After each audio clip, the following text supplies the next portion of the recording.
Bien, entonces continuamos con la segunda parte de la clase que es oxigenoterapia.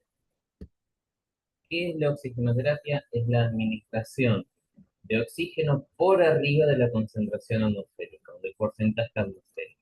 Saben que el aire atmosférico o el aire ambiente tiene un 21% de oxígeno, por lo tanto, por arriba de este valor se considera la administración de oxígeno. Su objetivo es mejorar el transporte de oxígeno, disminuir el trabajo respiratorio y disminuir el estrés del miocardio. El transporte de oxígeno está íntimamente relacionado con lo que es el gasto cardíaco, la concentración de oxígeno a nivel arterial, la concentración de hemoglobina y el metabolismo del organismo. ¿En qué momento está indicada la oxigenoterapia? En la hipoxemia, en la hipoxia o en la taquipnea, en pacientes crónicos, cuando existe una disminución del trabajo respiratorio y del miocardio, en el infarto agudo del miocardio y en todo paciente postquirúrgico en la etapa de recuperación post-anestésica. ¿Cuál es la finalidad de la oxigenoterapia?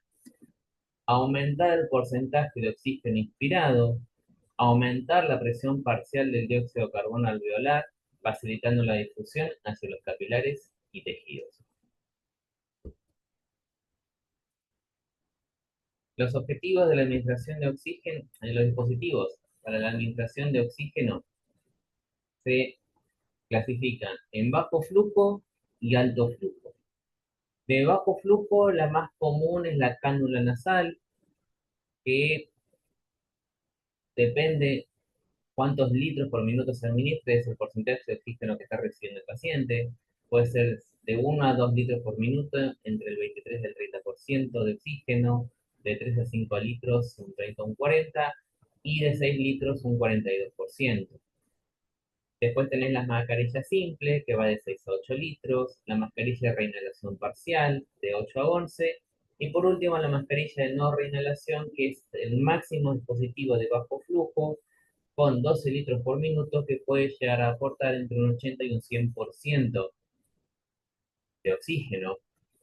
Y los dispositivos de alto flujo, tenemos la máscara Venturi, que es la más común, de 4 a 8 litros por minuto, que maneja porcentajes de 24, 26 o 28% de oxígeno con desde 4 a 6 litros, o de 6 a 8 litros con un 30, un 35 o un 40% de oxígeno. Y después ya tenemos la sonda transtraqueal entre un cuarto y 4 litros por minuto, que puede llegar a entregar 100% de oxígeno, que eso lo van a ver cuando estén en cuidados críticos. Quédense con la cánula nasal de bajo flujo y la máscara Venturi como alto flujo. De vuelta. El dispositivo bajo flujo se los vuelvo a mencionar, la bigotera o cánula nasal. La máscara de reinhalación parcial, como me voy a dar cuenta y diferenciarla, porque los costados van a tener como dos valvulitas perforadas que permiten la salida de aire bidireccional, y la máscara de no reinhalación es un sistema unidireccional, no permite el intercambio atmosférico.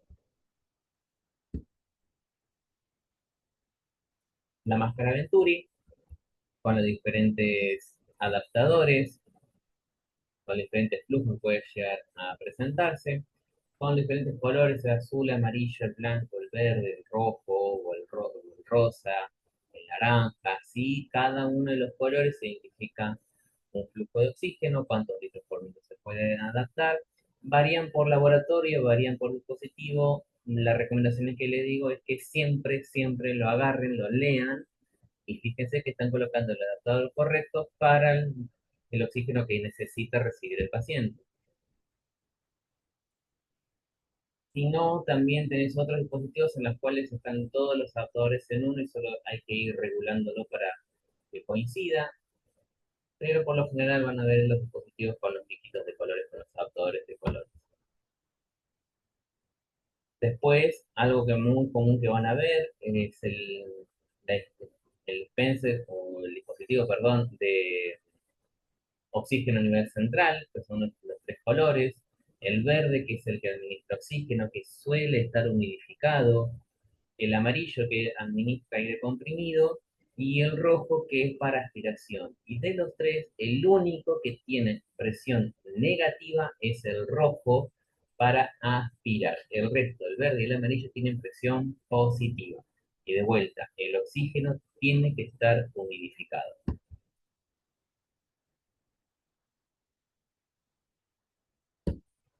¿Cuáles van a ser los cuidados de enfermería relacionados con la administración de oxígeno? Hacer una análisis completa del paciente, motivo por el cual lo tiene que recibir, durante cuánto tiempo, con qué indicación, qué cuidados tengo que tener. Vigilar muchísimo el estado ácido-base, muchísimo el estado ácido-base, porque acá juega lo que es la concentración de dióxido de carbono, por lo tanto tengo que vigilar muchísimo el estado ácido-base. El estado de ventilación del paciente, la frecuencia respiratoria, qué tipo de respiratoria tiene, el volumen corriente, si utiliza músculos accesorios, cuánto es su saturación, valorar la saturación del paciente, educar al paciente y la familia de que lo que tiene es necesario, por cuánto tiempo, cuáles son los signos de alarma que tengan que tener presentes, que no es un juguete, humidificar el oxígeno, ni bien sale el oxígeno de la toma central, está conectado a un humidificador para que no llegue ahí el oxígeno puro, para que sea mejor tolerado por los glucosa, ahora vamos a ver por qué, y mantener una correcta limpieza nasal y bucal. ¿Sí? Está cuando tenemos el flumímetro que nos mide cuántos litros por minuto estoy administrando, se conecta a un vaso que tiene agua destilada para humidificar ese oxígeno. Y la saturación de oxígeno que se hace mediante el saturómetro, el Lindy Bonito Saturómetro,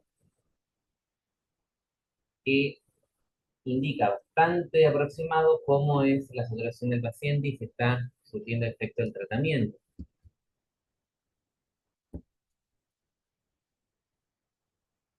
Ojo con la toxicidad por óxido.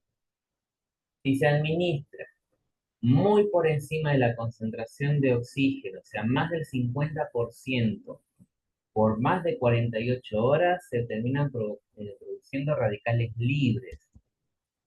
Los signos y síntomas de la toxicidad es el dolor subesternal, las parestesias, la disnea, la inquietud, la sensación de fatiga, la dificultad respiratoria progresiva y infiltrados alveolares que se terminan confirmando por radiografía. Y otro detalle importante, puede llegar a provocar retención de dióxido de carbono. Esto más que nada en los pacientes que tienen EPOC y reciben oxígeno puro, no. El paciente con EPOC tiene que recibir aire comprimido. ¿Por qué? Porque si yo le administro al paciente con EPOC eh, le administro oxígeno, solo voy a estar inhibiendo su reflejo respiratorio. A ver, ¿qué pasa? Nosotros, normalmente, los no fumadores, nuestro reflejo respiratorio está relacionado con la concentración de dióxido de carbono y de oxígeno. Cuanto más alto es el dióxido de carbono, nosotros más respiramos para tener más oxígeno. El paciente con EPOC funciona al revés, está acostumbrado a altos umbrales de dióxido de carbono. Ese es su disparador, el umbral del dióxido de carbono. Si yo lo trato con oxígeno, va a disminuir esta respuesta a la hipoxia, empeora esta hipercapnia, esta retención de dióxido de carbono, y el paciente termina con una acidosis respiratoria por retención de dióxido de carbono. Por lo tanto, en pacientes con EPOC se debe mantener el oxígeno en niveles bajos a una presión parcial de oxígeno entre un 60 y un 65 milímetros de mercurio. Y esto lo van a entender, relacionar muchísimo cuando repasen o cuando lean o cuando estudien EPOC, ¿sí? Porque está muy marcado. ¿Cuáles son los efectos de la toxicidad a nivel pulmonar, a nivel del sistema nervioso central? A nivel pulmón, lesiones prematuras, disminución de la capacidad vital a las 6 horas. A las 10 horas va a presentarse irritación y tos, por ejemplo, bronquial y tos. No hay síntomas pulmonares y antes van a aparecer las convulsiones e incontinencia. A nivel del sistema nervioso central, contracturas labiales, auriculares, músculo de las manos, náuseas, vértigo. Pueden llegar a presentarse convulsiones o progresar a una actividad mioclónica corta. El paciente va a estar en alerta constante, pero si el paciente se le reemplaza el oxígeno al paciente en el momento convulsivo, se recupera de forma inmediata, ¿sí? Se recupera completamente de la crisis convulsiva. Los cuidados de enfermería relacionados, entonces, mantener una cabecera elevada, 30 grados en relación con la cama, lavado de manos constante, monitoreo continuo de gases, controles signos vitales, y los pacientes con EPOC no utilizar alto flujo, un dispositivo de bajo flujo y no con oxígeno, con aire comprimido. A ocultar ambos hemitórax en comparación para ver si en un lado hay infiltraciones y en el otro no, comprobar la entrada de aire bilateral, mantener al paciente en balance estricto por el riesgo de acumulación de secreciones por la alteración del estado ácido-base, detectar estos trastornos de ácido-base y mantener una comunicación fluida con el paciente para facilitar su acompañamiento, su tratamiento y explicar el motivo por el cual sigue con el tratamiento y cuáles son los signos de alarma que yo les había dicho que teníamos que, el paciente tiene que avisar. Así que bueno, con esto termina la clase de farmacología respiratoria. Espero que les haya entendido, espero que les vaya gustando y próximamente estaremos con la clase de fármaco cardiológico. Mando un cariño muy grande, hasta la próxima.